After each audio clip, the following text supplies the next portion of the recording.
What's going on, blogging family? Kellen here. I have to be a little quiet. The baby's right next to me sleeping. But today, I'm going to show you guys how I spend about less than an hour, maybe an hour and a half scheduling to Facebook every month, and kind of go through the process of how we use Buffer, and that includes both of our Facebook groups. Might be talking too loud. I'll give you a quick peek.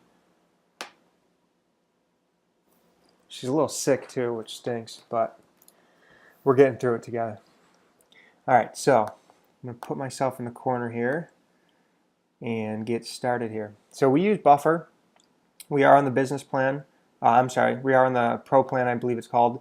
It's about $10 a month, and it's more than capable of what we need it for.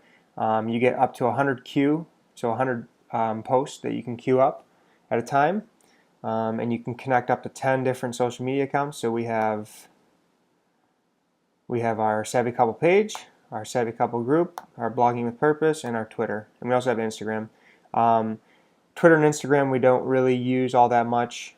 I kind of use both of those just to engage with our followers and really get on a personal level. With the groups, we like to share different feeds, different posts. Blogging with Purpose, it's a lot of the threads that we do to get engagement and just to help each other out inside the group. And basically with those, we can just go into analytics here, and I can just rebuffer each one of these. So every month I just go in and basically set it up for the entire month. But what I really want to focus on today is how me and Brittany go about scheduling out posts to Facebook. So our big thing is making sure that you're posting at least, when you're just starting out, post 5 times a day. Once you get a little bigger, over 1,000 followers, you want to kind of still be posting a bunch, but we've kind of cut back to 3 times a day, and it's like morning, 9 a.m., 1 p.m., or 3 p.m., and then late at night when people are done putting the kids to bed. So kind of knowing your reader and scheduling the time out for that, and you can do that right in Buffer. And then, so the fastest way that we have found to find content to share, since we only share, I think we share maybe our own post 25% of the time. The other 75% of the time, we're just a content curator. So we're just getting content up, entertaining people on our page, and just getting engagement up. And then 25% of the time, we're asking people to come read our articles that we create on our own. So what I do is on my phone, I usually do this. If I'm on Facebook, you can scroll through. Once I see a post that I like, they have this 3 little dot here, and you can save this link. So I just go through, and anytime I see anything that I think would work well on our page, I go through and I save it.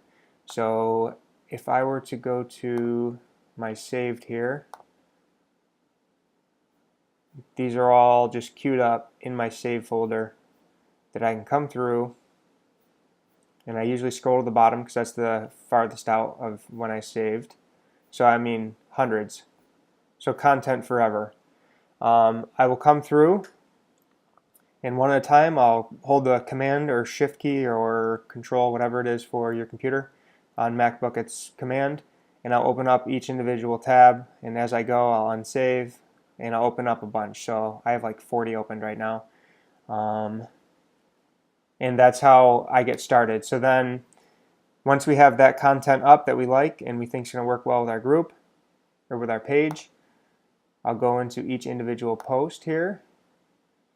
So I've already done this one. So let's take a peek at this one.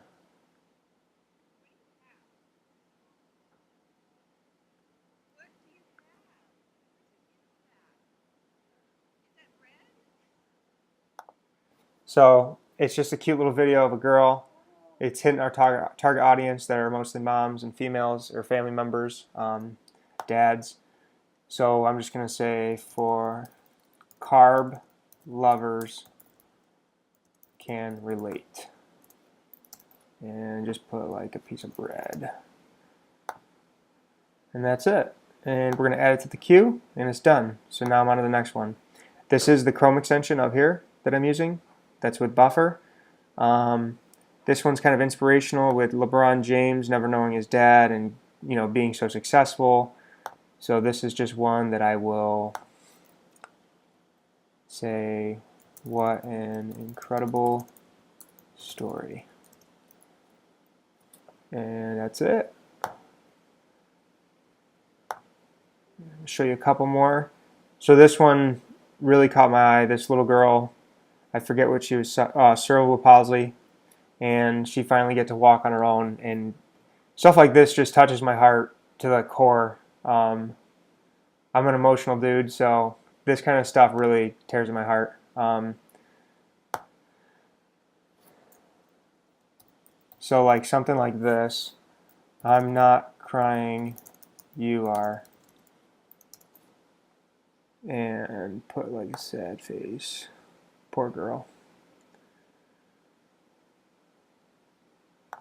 There it is. Add to queue. So as you can see, once you get these all up, you can fly through them. So far, we haven't really seen any that are money related like our audience, but we have a lot of parenting stuff too, and we're a lifestyle blog as well. So a lot of the stuff hits our audience, but just finding stuff that you can save. So like this is a really cool video where they take apart money, and I think it's part of the U.S. bank or U.S. government that will replace bad money. Anyways, so going through, finding those posts that are going to resonate with your audience and engage, get your page going, show Facebook that you are a good source of entertainment for your followers, and they're going to keep spreading the word of you and spreading your posts further and further. So just taking the time to go ahead and do that and curate content and be that source that people are looking to follow, not just posting your own stuff over and over and over. It should be maybe 1/3 you guys, your own stuff, and then 2/3 of other people's stuff. And let's head back into Buffer here. So once I get about 75 in my queue here, I will start and I will go over to our WordPress, and I'll open up all of our posts, and I'll go to social shares. So these are articles that have been shared the most. This essential oil one went extremely viral on Pinterest. It went really, really well. So I will take probably the top 10 here that have always done good socially, and then I will also go into our Google Analytics, and from there I will pick our top 10 for the last between 30 and 90 days. I'll pick our top 10 that have gotten the most traffic, because those articles are still performing well. And then I'll also think about, okay, so this is November, Christmas is coming up, Thanksgiving is coming up, Black Friday is coming up. So any post that we have that is seasonally like that, I'll go ahead and I'll schedule those out as well. And then once this queue is up to 100, I'll just shuffle everything. You can also schedule like certain day and time. So if it's like on Christmas Day and you have a Christmas post, you can schedule it for Christmas Day. So this just works really well. It's super efficient. And it's worked out really well for us to kind of eliminate the hours that we used to spend scheduling to Facebook and growing our Facebook page and really focusing on the stuff that's making us money. And in blogging, you really want to learn how to do that. So the stuff that you have to do that are daily or monthly tasks, weekly tasks, is getting a good system in place for them and making it as efficient as possible. So anything that you do in your business that you do more than once, that becomes a daily or routine task, try to find a way to either outsource it if you can, and you can focus on the stuff that you're specialized in, or figure out a way to make it as efficient as possible. So I'm perfectly okay with scheduling out an hour a month to get this done and continue to grow our page this way organically. If it took longer than that, I might consider outsourcing it, but for now, it's a good use of my time, and it's so efficient that it's very quick. So hopefully this helped you learn how to schedule a Facebook, grow your Facebook, kind of give you that ratio 1/3 to 2/3, and show you what Buffer is all about. Hope you enjoy. See ya. If you're not part of our Blogging with Purpose group, go join. The link will be in the description.